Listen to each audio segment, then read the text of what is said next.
Welcome to the Bringing Business to Retail podcast on SelenaKnight.com. Stay ahead of the competition by opening your doors to business experts so you can learn, grow, and be inspired. Passionate about bringing business strategies to independent retailers, please welcome your host, Selena Knight. Hey there, this is the Bringing Business to Retail podcast coming to you live from the NRF podcast booth at the big show in New York. Yay! And I have the amazing Jane from Showpo, who is going to tell you how she has managed to grow her online fashion business, which is based in Sydney, to $60 million in around about 8 years. Mm-hmm. All right, okay. So tell us a little bit about Showpo. What is it that you actually sell?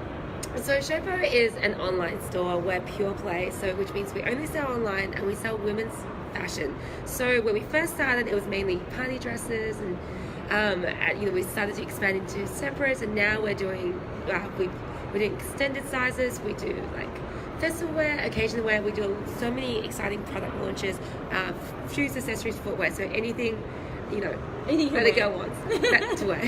And is your main target millennials? Yes, I think so. I mean, the thing is, when I first started, we had a more narrow 16 to 26 age target, but then as I started to edge out of that, I just keep expanding it. So as you started to grow, the business started to grow. So this is not your first rodeo though, is it? This is not your first foray into the entrepreneurial world. No. And I really think it's important for people to understand that you have a really successful business, but it hasn't always been that way. Yeah, so tell us a little bit about how you have managed to, how did the business start out?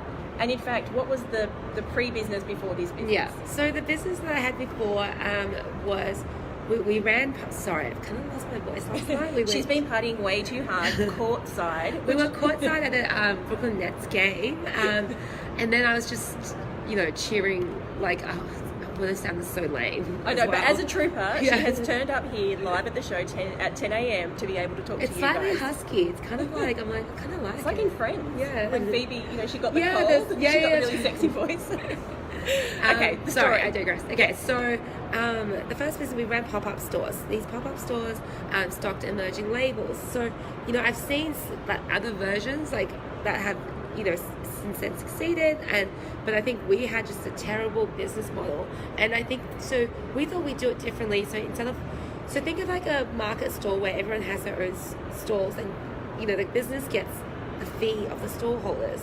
Yes. There's actually a business that does that here in New York, and I saw her. Bulletin, right? Bulletin, I saw it. Yeah, they've taken your concept and made it. They've made it viable. Well, the thing is, that's the original concept, and so we try. Because Fringe Bar Markets did it too, and if you think about Bondi Markets, that's essentially kind of. Oh, I think.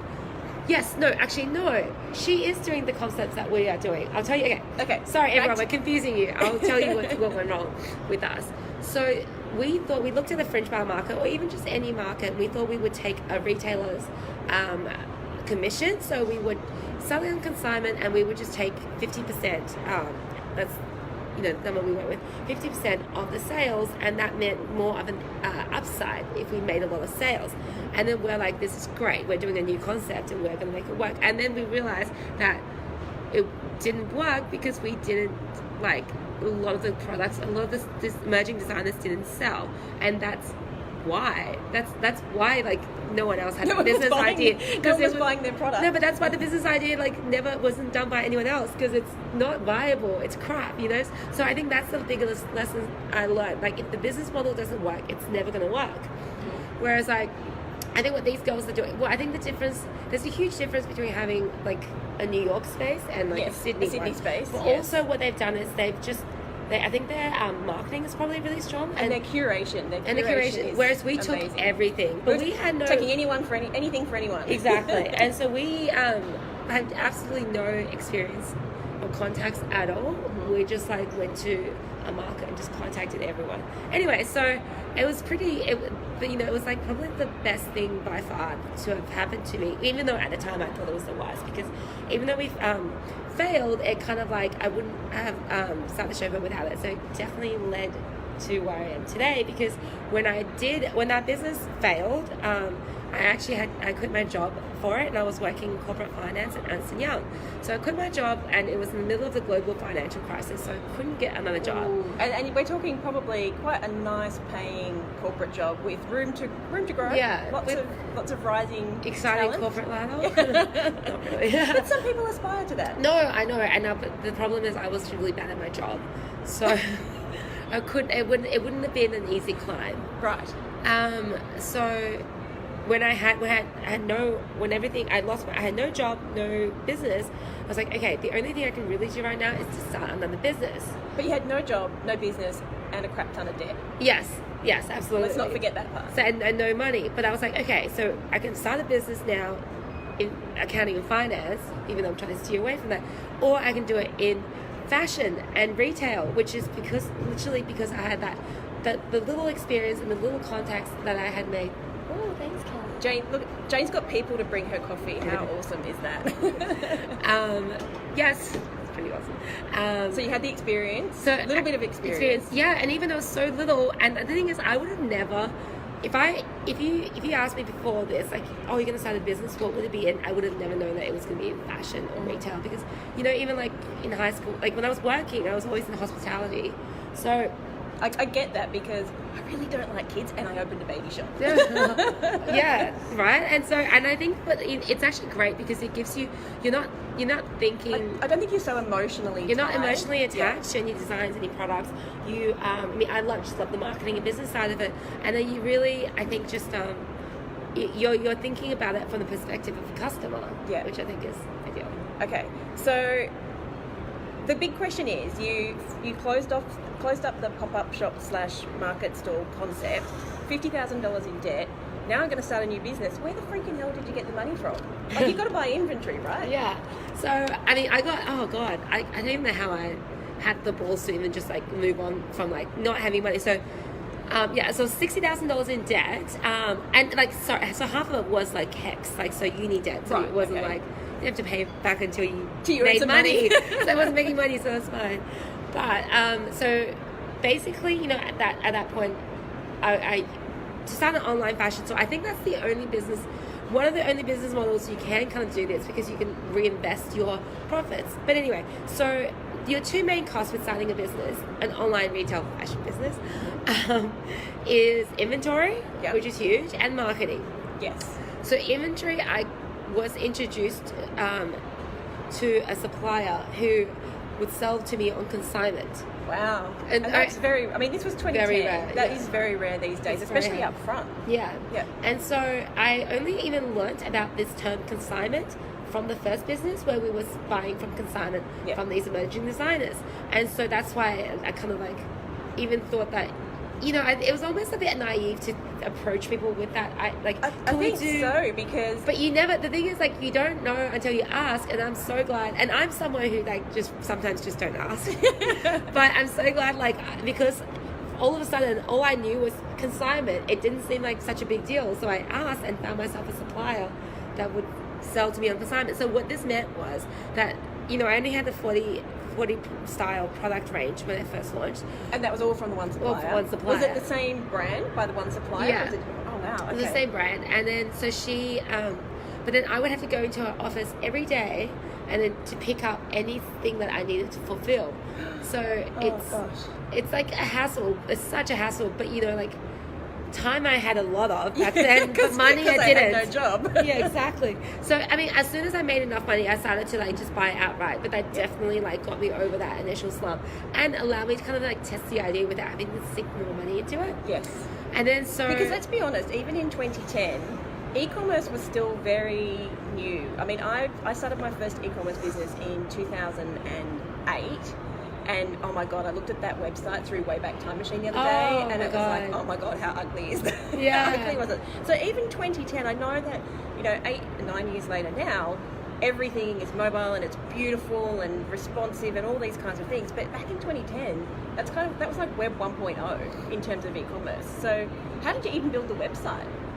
So I Googled how to use HTML. So was it a Flash website? No, oh my God. So so with my first business, I was like, okay, well, I wanted to turn it into more of an almost like a marketplace, an online, to make it an online store, and that way you've got high inventory turnover, and then you can like just have an infinite amount of like designers, which then would have gotten rid of that problem of having like crappy supply, like crappy designers, right? Because you can curate it. Anyway, so what was my point?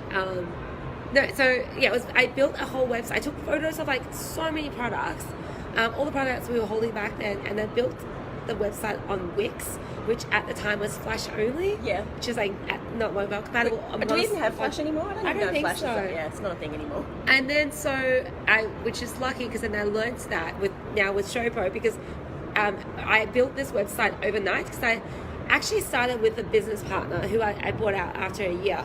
But with this business partner, she already had a successful business, so I just really needed her more than she needed me. So we kind of came up with Showpony, which is what the business was called back then. We came up with the business idea and concept when we got drunk together one night over many glasses of red wine, and I came home hammered, and I was like, oh my god, let me just build the website because I don't want her to change her mind. Like, I was like, it'll make it way more awkward for her to change her mind if it's already there. Yeah, and also that way I can prove to her that I'm a doer. So I built the website overnight, and it was on Big Cartel, which at the time was like $10-20 a month to host. Right. And then you just download a custom theme, which I don't think I even did that in the first website. You just started kind of like, it's like a Facebook page, like a MySpace page. I think that's where my HTML experience came from, like MySpace, and like just be like, okay, we'll just like update this color, just like you just. What color was it? What color was the first website? Oh, I think it was white, which is like simple white with a bit of like baby, like a blue, like a So it's Anyway, so. But I've done that before. I've actually found the website. It's still there. I think it's showponyfashion.bigcartel.com. It's so ugly. We've got to go have a look at that, guys. But yeah, so that's another cost, and then postage and all of that. Postage and packaging. Packaging, it just went out in the Australia Post bag. Yeah. But the postage is pay as you go, and I think everything else incidentals. I chucked on my credit card, racked up a pretty big debt. And then the next big marketing cost, the cost is of course marketing. And so I could not afford any of the traditional marketing methods, but it was actually such a blessing in disguise because it made me have to turn to Facebook, because Instagram didn't exist back then, guys. Will you believe it? Instagram didn't even exist. So then with Facebook, I knew the ins and outs of it so well, because when I was working at I was just a Facebook addict, which was like pretty embarrassing at the time. Like everyone's like, oh, you was on Facebook. But how cool was it when everybody saw your posts back then? Yeah, like when it was organic traffic. Yeah, ooh. Yeah. I remember I think we were one of the first businesses on Facebook back in 2008, and it was like you would post something and everybody would see it. Yeah, yeah. Oh god, that was good. The good times, back in the day. Golden years. Yeah, but back when I was working corporate, I used to always I'll have like an Excel spreadsheet open on one computer or both computers, but I'll actually be on Facebook the whole time, and you just hit alt tab whenever someone walks past. So that's probably why I was like really terrible at my job in corporate finance, because you're too busy on Facebook. I just was not paying attention at all. But then that made me such a Facebook expert, and I knew the ins and outs of it so well. So, and it was great because this is at a time when the traditional retail powerhouses, they didn't get it. They either they didn't know how, they didn't believe in social media, or they just simply didn't know how to do it. I don't think they believe in e-commerce either. In Australia, let's be honest, our big department stores have only been online for about 3 years. And even now, they still do it really badly. They're still talking about mobile commerce. It's like, okay, if you're still talking about mobile commerce, just move on. Yeah, move on. And so I remember my first hit, hit of finding a growth hack and realizing the power of social media was when we had this modeling contest, where basically if you're we were asking our followers to enter if they wanted to be a model, because I was watching America's Next Top Model one night and I just got inspired because I'm like, oh, God, they can do it. Well, I'm like, a lot of girls want to model, it's so many girls' dreams. And then also we're like, how if we can just invite our customers who are in our, all of our followers are in our demographic and would be our potential models, we'll get them to enter this modeling competition, and then they can And then what ended up happening was they entered themselves, they would make Facebook events, Facebook pages, Facebook groups to say vote for me, and send it to all of their friends, send it to their entire network, and then there'll be girls in their network that'll enter themselves. So it had this amazing ripple effect. It was like viral before viral was even a term.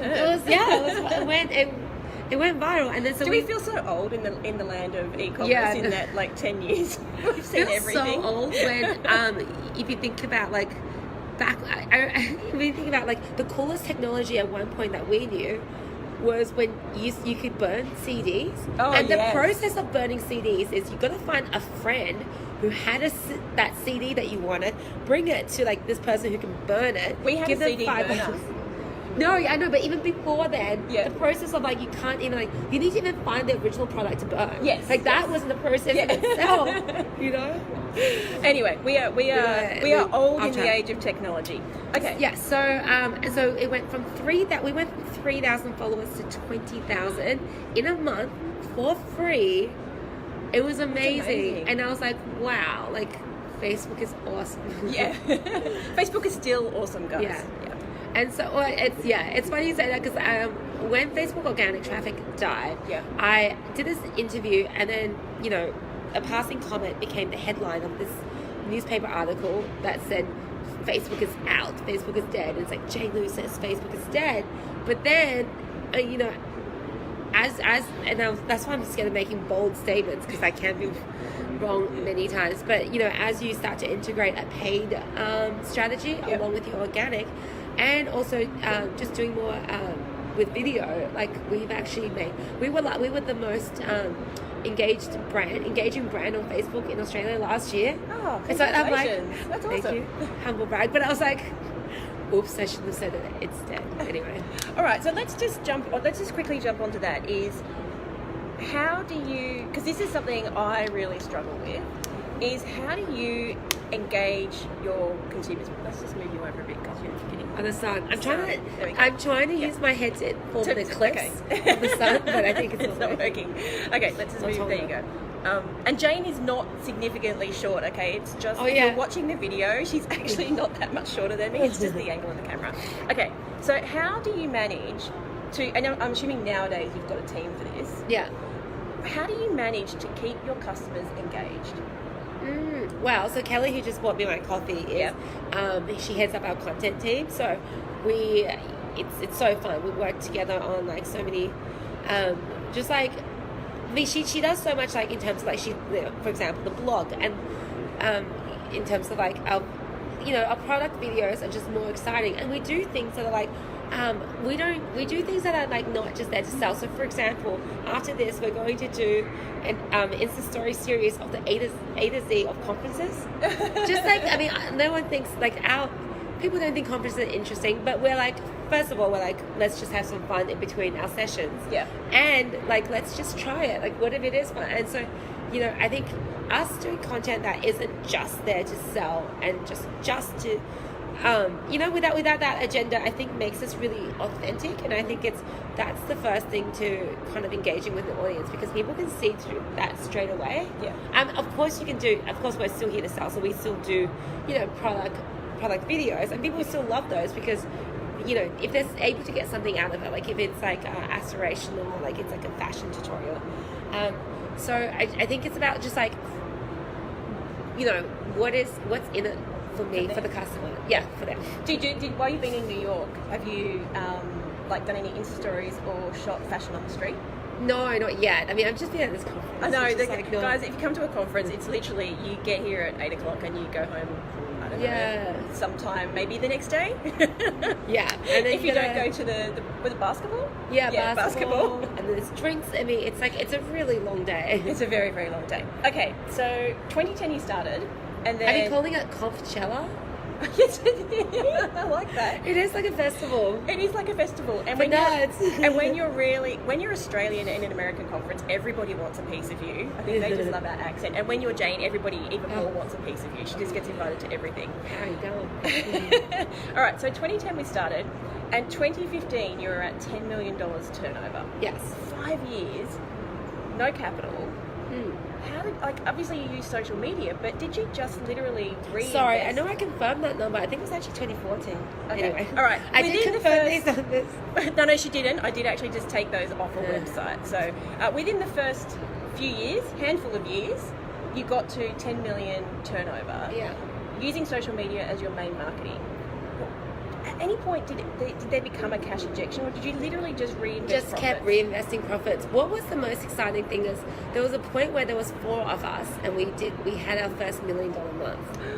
What did you do to celebrate? 4 of us. Drink lots of wine? Yeah, we got a hotel room and we bought Dom, and we were all like, don't spill it. This is so much money. So, and has the business always been profitable? Because it's very easy. Like, we see, if you're in Australia, big businesses like The Iconic, who people aspire to be, but don't actually realise The Iconic doesn't actually make any money yet. They literally run on venture capital. Yeah. You don't have venture capital. And No. I was saying yesterday in front of Jen, I really embarrassed myself at dinner the other night because I said to Jane, will you come on and talk about how you managed to prep your business for venture capital? And she was like, no. So, okay. She goes, because I don't have any. Yeah. Which to me is even more I don't know how. I don't know how. So has it always been profitable? Yeah. I mean, at the start, there was definitely, just putting little things on credit cards. But yes, because I was just, I had no money. I got my parents to, loan me some money for the first business, which I lost all of, so there was no way. I was, actually pretending with Showpo I was pretending to go to work. No. In my suit for the first 6 months. So your parents thought that you had a job? Yeah. So, oh my God, it's so ridiculous to think about it, because I was living at home, so I put on my suit, get the bus into the city with my mom, because she worked in the city. You're living a lie. I know, I was secret agent. Secret double agent. Double agent. But so I couldn't ask them for money. Sometimes I just went back home.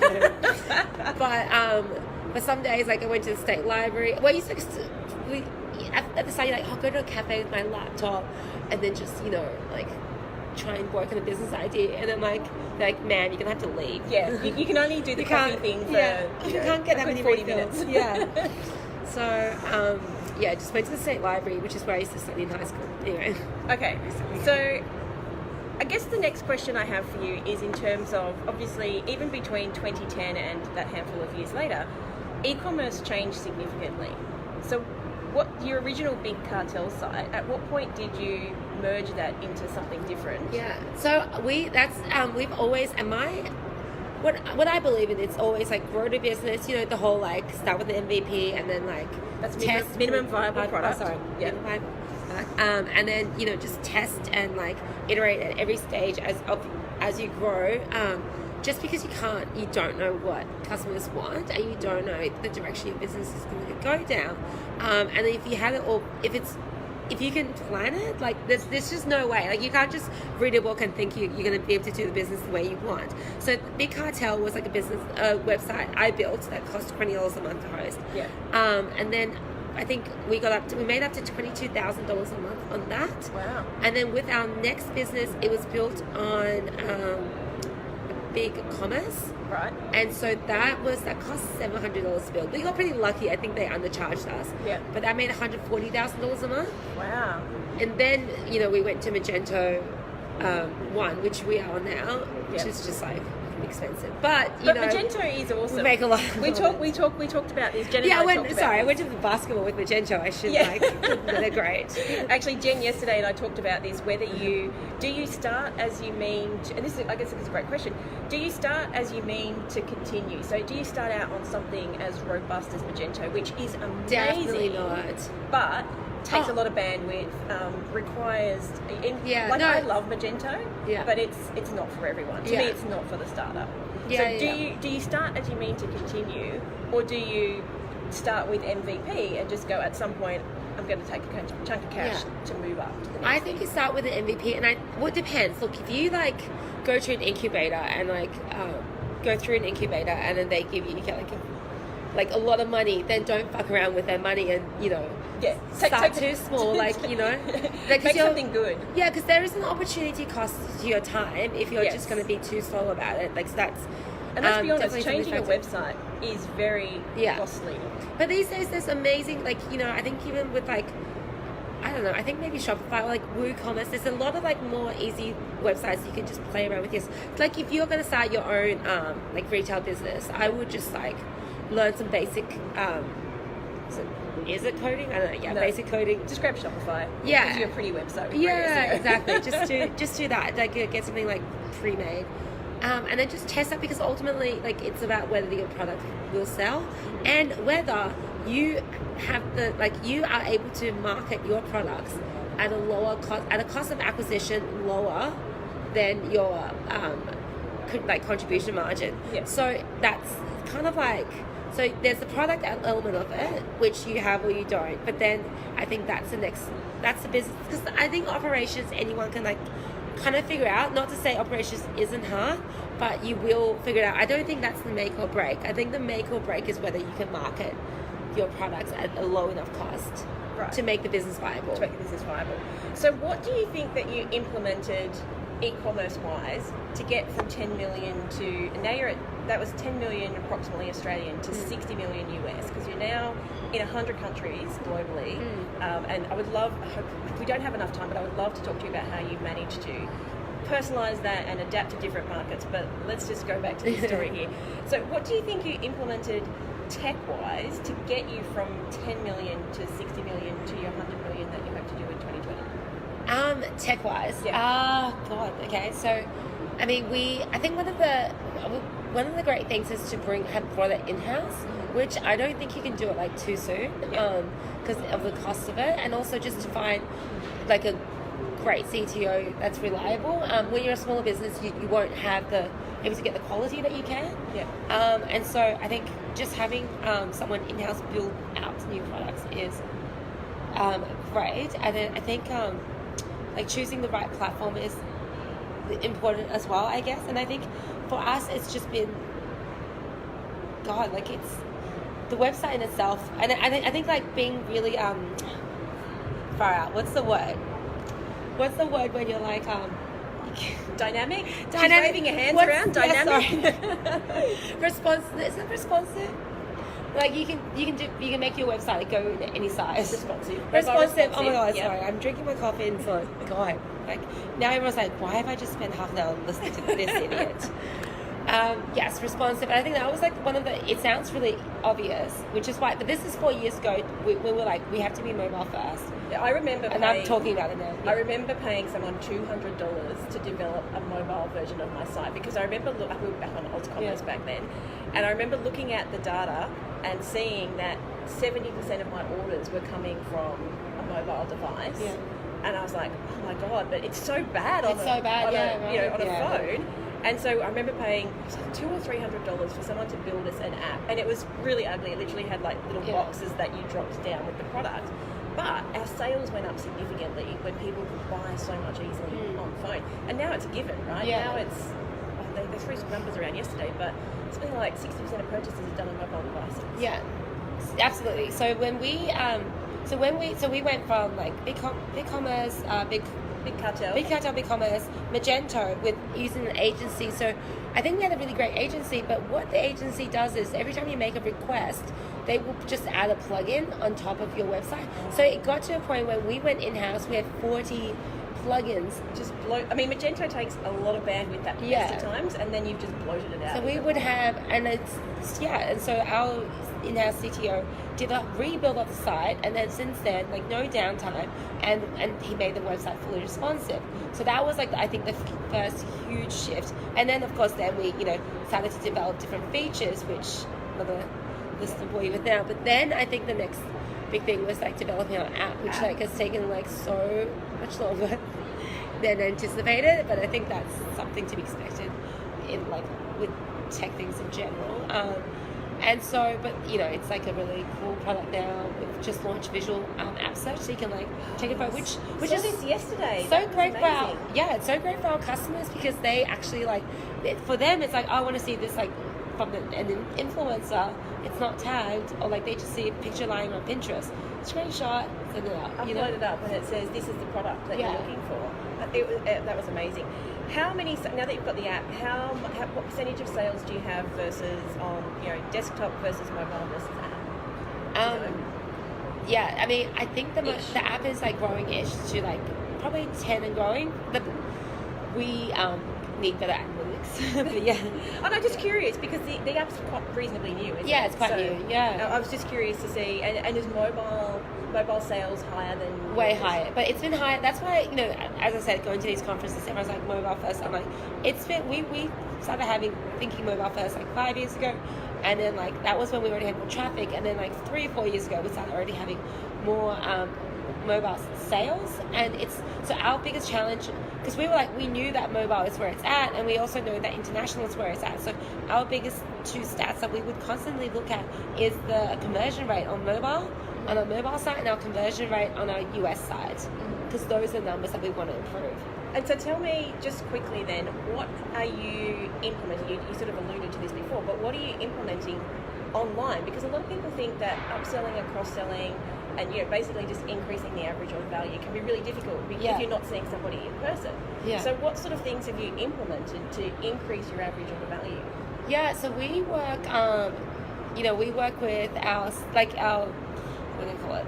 Our CRM system also has AI features with our website, so it has a product recommendation engine, but I think there's still a lot of room for improvement with what we can do. Do you do a pop-up where it recommends something, or you just have the... No, it's at the bottom. It's at the bottom. But I think we want to do a lot more with add-ons like the checkout page, even post-checkout, even transactional emails. Post-purchase upsell is my number one thing. Oh my god, I'm sorry. It's been on my to-do. It's on the list. That's the problem. We have this huge list of things to do, and it just never. It hasn't. It's yet to make the cut. Mm-hmm. But our post-purchase page is just the stuff on there is pretty useless. Anyway. So tell me then. Before we wrap up, tell me, what do you think changed in your mindset to get from that, working at the State Library, thinking mum and dad thinking you're at work, to being here now, the CEO of a global fashion company, turning over 6 million. What do you think has changed in your mindset from there to where you are now? I think something that's really, I think it's your, you definitely, you're in the fight or flight mentality back then, and now you think a lot more big picture. You think about all the stakeholders. You realize that you have a certain responsibility with the amount of followers that we have, the customers we work with, the people that we employ. We have over 150 staff where we are impacting their livelihood and their families. So it's all that responsibility. And then also I think what's really helped me grow is being able to trust people. And I think that's when you really only start to trust people when you have the experience of working with great people. Yeah. And I think once you have that, and then you get better at filtering out the good from the crap, that's how really you grow a business. Because, back then, it's great. I'm working my butt off, but it's just me. And now I'm here in New York, but then I've got 149 other people working their butt off back home, and it's amazing. So what do you find your role is now? Do you feel like you need to be in the tech part, you need to be in the recruitment part, or do you what do you do on a What do you do? basis? I know. Honestly, people ask me what is your key role on a day-to-day basis? I ask myself that all the time. I think that I do some things that cannot be done by other people. I guess I do a lot of the PR stuff. Yeah. We do have a PR team, but I think you are the face of the brand. Because I'm not shy about speaking to people. I think that's a point of difference for us, and we milk it. Yeah. And then also I think creating content, I love that, and I think that's also a point of difference for us, so I get really involved with that as well. But I think and then our social media, so I'm really involved with our social media team, and so I'm really lucky I get to pick and choose what I want, because things that I'm not really great at, I've hired other people, a lot more people in to fill in those spots. Yeah. And I think just sitting across meetings, so I'll be in a lot of the creative concepts meetings, and then executive team-wide meetings, and just because it's funny because like everyone, because a lot of people are like, they're great at what they do, but it's like it becomes siloed, and you sometimes need, and we have a few people that are across, but sometimes the more eyeballs, the better. So just having people that to like have kind of look across all the different departments of the business. Yeah. And I think what you've done is really given that CEO role. Like, I tell a lot of independent businesses that they have to move from that shopkeeper mindset. Like, it's my job to sell the stock, and it's my job to do the media, and it's my job to do the inventory, and all those sorts of things, to actually, when you get your business to a level, you can do the thing you really love doing, and that could be social, or that could be product R&D, it could be whatever it is, but you don't have to be doing everything. And if you can actually get your headspace out of... Well, no, that's actually, sorry, you've actually... So I think the thing is the main mentality shift is back then you used to think that you're doing a great job with the more that you're doing stuff. That's when you're hardworking, when you're busy putting, you've got outputs and you've made a difference, you've done something. But now it's really about leading. And so a great leader. Like, and the thing is, we have great leaders at work that are just really inspiring their team to do their best jobs, and they're not, and they themselves are not doing that much, and I'm like, I need to actually be more like them, because I don't know, like, I just should spend more time. I call myself a lazy CEO, but I sometimes, like, I'm like doing stuff, I'm like, no, this should be delegated, so I actually need to like slap myself on the wrist and make myself put it down, and then like take the time to coach someone else to do it. And so anyway, I'm still getting there. You're still an active participant in the business. Sometimes the best thing is like, and I do go overseas a lot for work and for travel, like for pleasure. Do you fly business or first? I don't pay for business first because I have an Amex, and I accrue a lot of points. I flew first on points. And I've flown a suite before as well. It's amazing. So I'm not like, I feel like I'm not like no. This is our non-financial advice hack. Is if you put every business thing on an Amex, you can fly pretty much anywhere in the world, business or first. Yes, and the best thing is, it cost me $120 to get here in first class. Yeah, exactly. And the best thing is with like your Facebook and Google ads, because most things they charge a premium for Amex. Not in the States, but they do in Australia.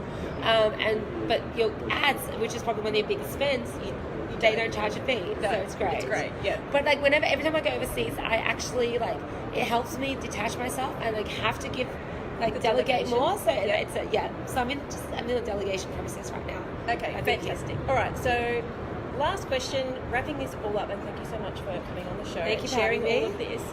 It is possible, guys. You can go from garage to is 100 million 9 figures? Yes. Yes, to almost 9 figures, completely organically. But what do you wish somebody would have told you along the way? Oh, okay. Just to like back yourself more. I think I would have it's hard to know because I spent a lot of time over the last eight and a half years like in self-doubt, and just like having to a lot of time and energy went to waste by just not having that confidence and just like overthinking things. But maybe that's good because you need to have that like to check yourself, otherwise so it's hard to say, but I think they definitely wasted a lot of time just being like, oh, I don't know. I think and also to back yourself, you need to surround yourself with great people. Definitely. I think I look at the people that I've got in my life. They say like you're the product of the 5 people around you, and I'm like, I can truly say that it's like it's a compliment. It's a great thing. I'm surrounded by great people. That's awesome. Okay, so if people go to showpo.com, will they get geolocated? Yes, they will. Awesome. Okay, so go to showpo.com, check out Jane's story. Thank you. And obviously buy some amazing fashion. Yes. Check out the Bringing Business to Retail podcast, where we interview fantastic people like Jane and marketer Neil Patel. We have amazing people from all over the industries that can help you bring your business more money and more sales. And in terms of stock, we know that we have to be turning over stock all the time, right? So if you have any old stock that you need to get rid of, I've got a great free download that shows you 9 ways that you can get rid of stock without having a sale, and you can grab that over at selenaknight.com/NRF. Bye from New York. See ya. I hope you enjoyed this week's episode of the Bringing Business to Retail podcast. You can find all of the show notes over at selenaknight.com. If you found something that you heard today particularly useful, I'd love it if you could leave me a review on iTunes or Stitcher. And of course, feel free to share this episode with someone that you think could benefit by listening to it. Want more retail biz strategies? You can watch the Bringing Business to Retail TV show, where each week I'll answer a question or provide you with a simple, actionable retail biz strategy that you can implement in your business right away. If you have a question or a guest, I'd love to hear from you. Drop my team an email at podcast@selenaknight.com, and I'll see you on the next episode. Have a great week.